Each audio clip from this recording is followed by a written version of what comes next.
Hello everyone, this is Tahmina জান্নাত and আজকে আমরা একটা স্পেশাল জায়গায় যাচ্ছি একটা জিনিস খাওয়ার জন্য।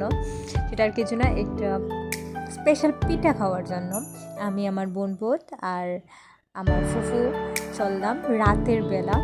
আমার বোনপোত বলল, চলো খালামণি, আমরা বেরিয়ে একটু দূরে হবে, চলো আমরা হেঁটে হেঁটে রাতের ঢাকা শহরটাও তুমি দেখে নেবা আর একটা আলাদা একটা তোমার ভালো লাগবে।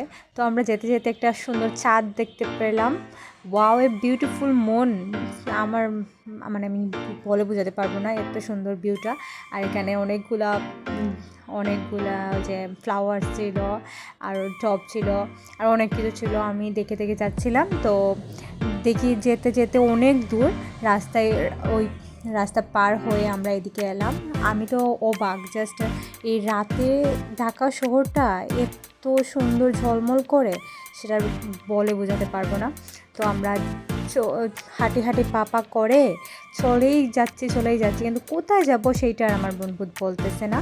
তো আস্তে আস্তে আমরা এই রাস্তাটা পার হলাম, তখনই দেখি একটা পিঠার দোকানের সামনে আমার বোনপুত নিয়ে এসেছে। পিঠাটা অসাধারণ ছিল, অনেক রকমের চাটনি, প্রায় 6 রকমের চাটনি ছিল। আর শুটকি চাটনিটা স্পেশাল ছিল।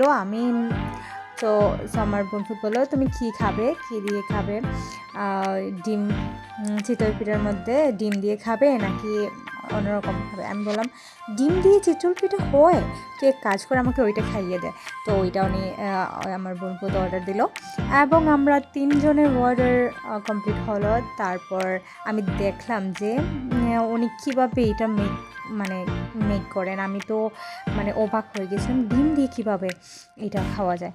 তো আমি দেখলাম ওই যে চাটনিটা দিল, দেন গিয়ে ওই যে চাটনি ডিম দিয়ে ওইটা খুব ভালো করে মেক করে নিল। আমি তো দেখে অবাক, জাস্ট ওয়াও, এত গরম গরম পিঠা রাতের মধ্যে, এই শীতের কুয়াশার মধ্যে গরম গরম পিঠা খাওয়ার মজাটাই আলাদা।